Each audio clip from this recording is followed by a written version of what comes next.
Hello guys, आज हम start करने वाले हैं क्लास 8 इंग्लिश का एक और chapter the best Christmas present की शॉर्ट समरी। तो आइए गाइस फटाफट से स्टार्ट करते हैं। इस चैप्टर में ऑथर एक कबाड़ी की दुकान पर जाते हैं। वहां पर उन्हें एक रोल टॉप डेस्क दिखती है जिसकी हालत बहुत ज़्यादा ख़राब थी एंड बहुत कम दामों में मिल रही थी। तो ऑथर को लगा कि मैं इसे ठीक कर लूँगा। वो फटाफट से इसको खरीद लेते हैं और क्रिसमस से एक दिन पहले ही उसको ठीक करना शुरू कर देते हैं। अब जब वो ठीक कर रहे थे तो उन्होंने उसका डोर खोलने की कोशिश की। तो डोर खोलने के बाद उन्हें पता चलता है कि यार ये तो बहुत ज़्यादा ख़राब हो चुकी है फायर एंड वाटर से। और जिस इंसान ने इसको बेचा था उसने पहले ही अलर्ट कर दिया था ऑथर को कि भाई ये बहुत ज़्यादा पुरानी है, 19वीं सदी की है और ओक से बनी हुई है। जब ऑथर लास्ट वाला डोर खोलते हैं, मतलब एक सीक्रेट अलमारी जैसी थी उसके अंदर, उसको जब खोलते हैं तो बहुत ज़्यादा प्रॉब्लम होती है। फाइनली वो उसको बहुत ज़्यादा पावर का यूज़ करके खोल लेते हैं। जब खोलते हैं तो उसमें एक टीन का छोटा सा डिब्बा रखा हुआ था जिस डिब्बे पर लिखा हुआ था 25 जनवरी 1950 इनको प्राप्त जिम का अंतिम पत्र। साथ में एक लाइन भी लिखी हुई थी, मेरे साथ दफनाने के लिए यह जब वह अवसर आए। मतलब जिम ने ये लेटर लिखा था 25 जनवरी 1915 को और इसलिए लिखा था ताकि वो मर जाएं तो उनके साथ इस लिफाफे को दफना दिया जाए, यानी इस बॉक्स को दफना दिया जाए। फिर जो ऑथर थे वो उस बॉक्स को खोलते हैं तो उस बॉक्स के अंदर एक लेटर मिलता है और लेटर में लिखा था Shrimati Jim McPherson 12 copper which is बिटपोर्ट। उस पर डेट लिखी थी 26 दिसंबर 1914। मतलब उनकी वाइफ का ये एड्रेस था जो उस लेटर पर लिखा हुआ था। अब जिम की इस लेटर को ऑथर ने पूरी तरीके से पढ़ लिया था एंड वो समझ गए थे कि डेस्क के मालिक ने ही इसको इसके अंदर रखा होगा।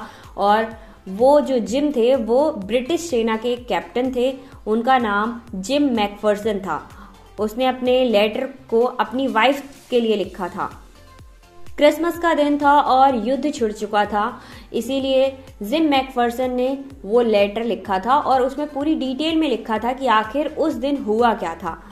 उन्होंने कुछ ऐसे पलों के बारे में लिखा जिसको मैकफर्सन कभी भी नहीं भूल सकते थे। वो उस लेटर में लिखते हैं कि अंग्रेज और जर्मनी, मतलब अंग्रेजों और जर्मनियों के बीच में युद्ध चल रहा था और दोनों सेनाएं अपनी तरफ खड़ी हुई थी। दोनों के हाथों में हथियार थे और एक दूसरे को मारने को उतारू थी कि तभी मैकफर्सन देखते हैं कि उनके दुश्मन की ओर से कोई व्यक्ति व्हाइट कलर का झंडा लहरा रहा था।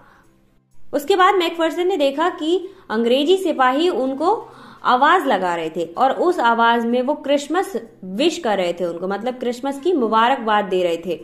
तो इधर से भी कुछ अंग्रेजों ने जवाब दे दिया। उन्होंने कहा आपको भी क्रिसमस मुबारक हो। अब अंग्रेज लोगों ने सोचा कि अब बात खत्म हो गई है, बट थोड़ी देर बाद उन्होंने देखा कि सामने वाले जो दुश्मन थे वो उनकी तरफ चले आ रहे थे। कैप्टन डर गए। कैप्टन को लगा कहीं ये उनकी कोई चाल तो नहीं है, बट ऐसा था नहीं। जो जर्मन के लोग थे वो अपने साथ ड्रिंक एंड डिब्बे में बंद गोश्त लेकर आ रहे थे, मतलब पार्टी करने के मूड से आ रहे थे। सिपाहियों के बीच में बंदूकें नहीं थी, बस वही ड्रिंक्स थी और उन्हीं को लेकर वो उनकी तरफ चले आ रहे थे। उन्होंने आकर उनसे हाथ मिलाया। जर्मन का जो ऑफिसर था उसने बड़ी ही शांति के साथ मैकफर्सन की ओर हाथ बढ़ाया और हाथ को मिलाया। फिर उसने बताया कि आखिर वो रहता कहाँ है, अपना नाम बताया। उसने बताया कि वो डसलडॉर्फ का निवासी है और उसका नाम आर्केस्ट्रा है। आर्केस्ट्रा में सेलो बजाने का काम करता है। सॉरी, उसका नाम नहीं, वो जो काम करता था वो क्या था, आर्केस्ट्रा में सेलो यानी वाद्य यंत्र बजाने का वो काम करता था। और भाई अगर उसके नाम की बात करें तो उसका नाम था हस वोल्फ। और इसके बाद मैकफर्सन ने भी अपना इंट्रो दिया और बताया कि वो डोरसेट स्कूल के टीचर रह चुके हैं। अब हस वोल्फ उनकी तरफ मुस्कुराने लगते हैं और कहते हैं कि वो डोरसेट को जानते हैं एंड वो कभी इंग्लैंड नहीं गए हैं पर उन्हें इंग्लिश आती है। उनके जो मतलब फेमस क्या कह सकते हैं फेवरेट लेखक हैं, उनका नाम है थॉमस हार्डी। साथ ही साथ वो अपनी फेवरेट बुक का नाम भी बताते हैं। उनकी फेवरेट बुक थी for from the mending crown, उनकी फेवरेट बुक रही थी। उसी बुक में उन्होंने डोरसेट के बारे में सब कुछ जाना था।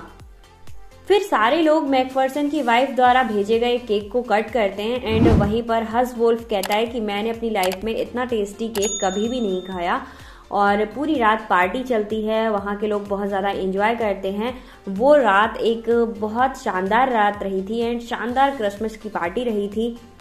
होता क्या है, फिर वहीं पर एक जो सिपाही था वो फुटबॉल ले आता है। फिर जितने भी सैनिक थे, सोल्जर्स थे, वो मैकफर्सन और हसवुल्फ तालियां बजा रहे थे और जो सिपाही थे वो आपस में फुटबॉल मैच खेलना शुरू कर देते हैं। वहीं पर हसवुल्फ मैकफर्सन से कहता है कि अगर युद्ध के स्थान पर फुटबॉल से ही सारी लड़ाइयों का अंत हो सके तो संसार की स्थिति कितनी बेटर हो सकती है। फुटबॉल की मैच के बाद खाना पीना होता है, जितना भी फूड था वो सारा खा लेते हैं। अब बात थी जाने की, अब उन लोगों को अपनी अपनी जगह वापस लौटना था। हसवुल्फ ने मैकफर्सन को सलाम किया और धीरे से जाने के लिए परमिशन ली। मतलब अब उन्हें जाना अच्छा नहीं लग रहा था क्योंकि उन लोगों ने काफी टाइम एंजॉय किया था। उनके जाने के बाद उसी रात जर्मनों की ओर से एक कैरोल गाने की आवाज सुनाई देती है, जिसको आंसर करते हुए अंग्रेजी सिपाहियों ने भी ग्रुप में गाना स्टार्ट कर दिया और उन्होंने भी एक फड़कती हुई कैरोल गाकर उनको आंसर किया। कुछ टाइम तो कैरोल का ये क्रम चलता रहा, मतलब इधर से ये लोग गा रहे थे, उधर से वो लोग गा रहे थे। फिर कुछ टाइम बाद ये चीजें शांत हो गई।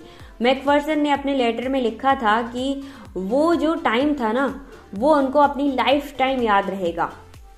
और मैकफर्सन ने अपने लेटर की जो एंडिंग थी ना, वो इस आशा के साथ की कि शायद युद्ध जल्दी ही खत्म हो जाएगा। दोनों सेनाएं शांति चाहती हैं और उन्हें विश्वास था कि वे जल्दी ही अपने घर लौटेंगे।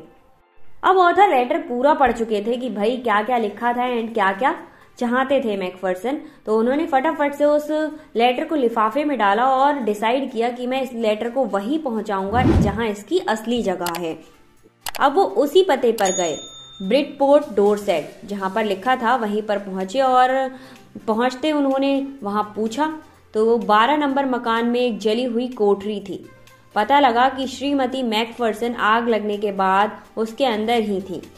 मतलब जब वहां पर आग लगी थी तो मैकफर्सन उसके अंदर ही थी, जिसके कारण वो बहुत बुरी तरह से जल गई। और अब वो 101 वर्ष की हो चुकी थी और एक नर्सिंग होम में रह रही थी। वहां के एक इंसान ने बताया कि अब वो नर्सिंग होम में है। तो ऑथर ने क्या किया, फटाफट से गाड़ी में बैठे और नर्सिंग होम की तरफ चल दिए। और नर्सिंग होम पहुंचकर उनको एक मैट्रन मिलती है। वो उनको बताती है कि श्रीमती मैकफर्सन कुछ ज्यादा हालत खराब होने की वजह से कंजर्वेटरी में रखा गया है उनको। लेखक ने मैकफर्सन को एक कुर्सी दी और उस पर बिठाया। मतलब क्या था, जब मिलने के लिए परमिशन मिल गई तो ऑथर ने श्रीमती मैकफर्सन को एक चेयर दी और उस पर बिठाया। अब मैकफर्सन टुकुर टुकुर ऑथर को देखे जा रही थी और ये नॉर्मल बात थी क्योंकि उनसे कोई मिलने आता नहीं था और उनकी आंखों में एक चमक जैसी दिखाई दे रही थी। फिर ऑथर ने उनको कोनी कहकर पुकारा और वो लेटर दिया। उसके बाद उस लेटर के बारे में सब कुछ बताया और वो सुन रही थी। मिसेस मैकफर्सन आराम से बस सुन ही रही थी और तभी मिसेस मैकफर्सन ने अपना हाथ ऑथर की तरफ बढ़ाया और आंखों में आंसू भर लाई। उन्हें ऐसा लग रहा था कि जिम वापस लौट आया है। उस लेटर के आने से उनको ऐसा लग रहा था कि उनके हस्बैंड जिम वापस लौट आए हैं। और वो बोली कि जिम ने अपना वादा पूरा कर दिया है, वो क्रिसमस के अवसर पर लौट आया है। उन्होंने ऑथर को अपने पास बिठाया, उनके गाल पर चूमा और बड़ी देर तक बड़े प्रेम से बातें करती रही। उन्होंने कहा कि तुमने मुझे इस वर्ल्ड का सबसे बेस्ट क्रिसमस गिफ्ट दिया है, इसीलिए इस चैप्टर का नाम है द बेस्ट क्रिसमस प्रेजेंट। तो आई होप आपको चैप्टर की शॉर्ट समरी समझ आई होगी। गाइज इसके एक्सप्लेनेशन भी इस चैनल पर प्रोवाइड हैं, अगर आपने नहीं देखे हैं तो देख लीजिए। एंड क्वेश्चन आंसर भी आपको मिल जाएंगे, डिस्क्रिप्शन में जाइए या फिर or study at the solution पे जाकर आप सारे चैप्टर्स के सारे सब्जेक्ट्स के सॉल्यूशन को देख सकते हैं। आई होप समझ आया होगा। थैंक यू सो मच, मिलते हैं नेक्स्ट वीडियो में।